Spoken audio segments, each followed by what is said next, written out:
How does the divine feminine support the divine masculine? We're going to answer this question right now. Well, it's a cold, rainy night, so let's settle in.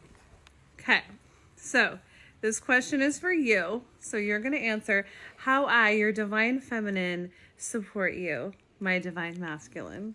In so many ways. In so many great ways. Thing that stands out to me is through love, right? Like just by the little things that you do every day that makes me feel loved, which allows me to feel strongly filled with purpose. And what I mean is the way you touch me, the way you just reassure me, the way you reach out and put a hand on my hand, and by doing the little things for me, like you're always getting me water, you're always checking on me, you're always throughout the day asking how I'm doing, and doing the little things that make me feel appreciated. When I do different little tasks around the house, you're always complimenting me, thanking me, hyping me up throughout that. And because of all that, that allows me to feel more relaxed in my own self, and it allows me to look at it in a way that I feel super authentic, and knowing that by just showing up by who I am, you love me for that, and that you appreciate that, and that is enough for you. It just makes me elevate myself. It makes me want to do things in a higher level. It makes me want to show for you and to lead you and to be there for you.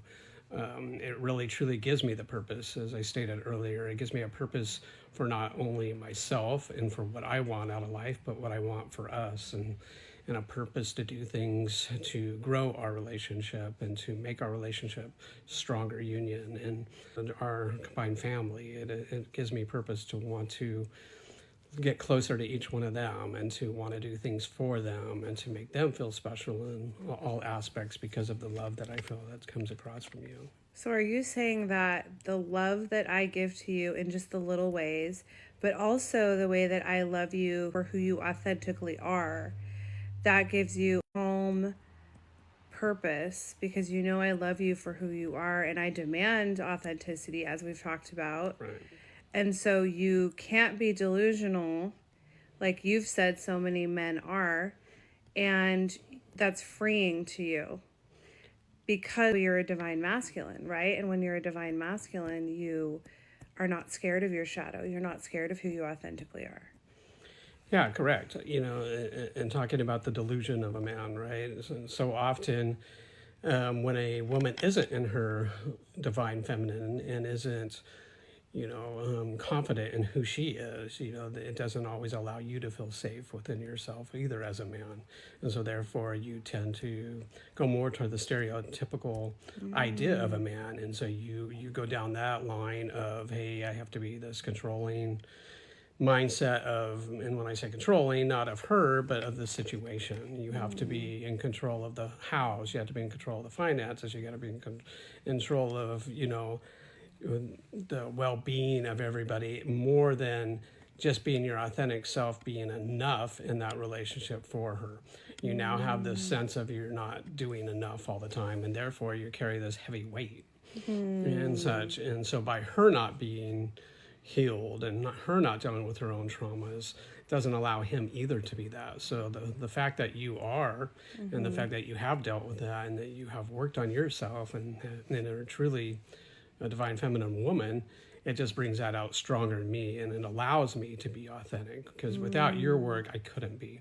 It's such a beautiful give and take, as we've talked about before.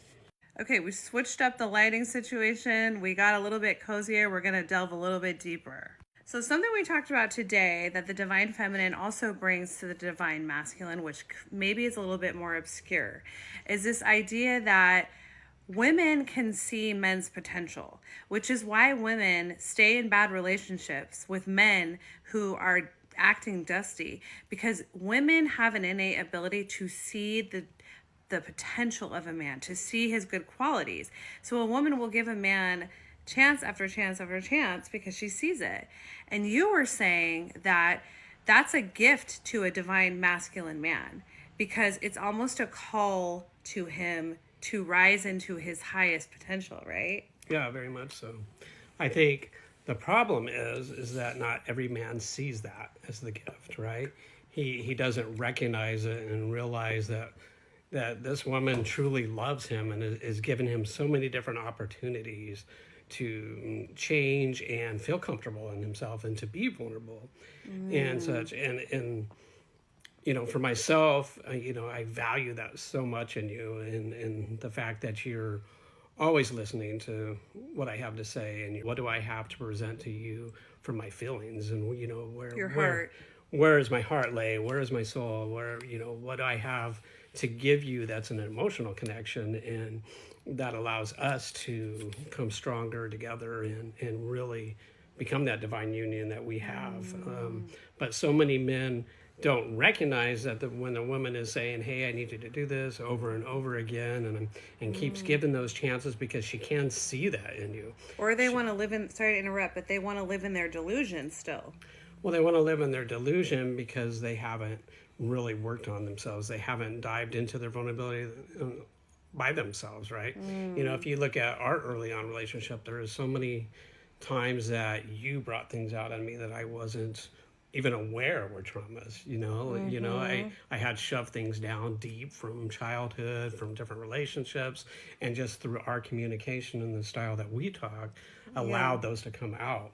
And so then I was able to recognize them and say, oh, wow, you know, I didn't even realize that was something that affected me and triggered me and such until we actually talked about it. And it was because you had done the healing work before you met me that you weren't scared of those triggers. Most men have not done the healing work. They've never faced their triggers and shadows. And so when a woman, a divine masculine or divine feminine woman, brings that out and mirrors back to him what she's seeing, areas for him to grow and heal, he feels triggered. So he gaslights, he blame shifts, he makes her feel like she's too much, he tells her she's too much because he doesn't want to face it.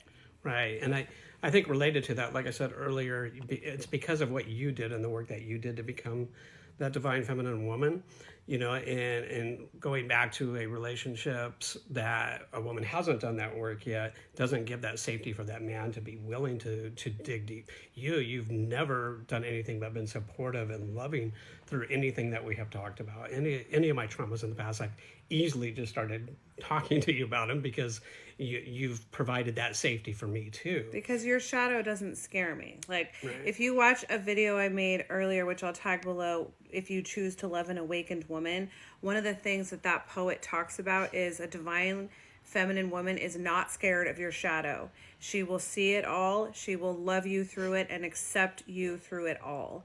Man that hasn't done any work at all is still scared and is still not willing to look at his shadow, right? You know, he's not even looking behind him. He's only looking forward because he's not willing to deal with that past.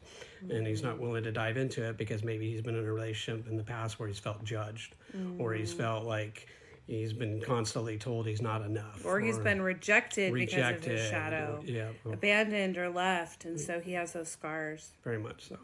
I didn't know that night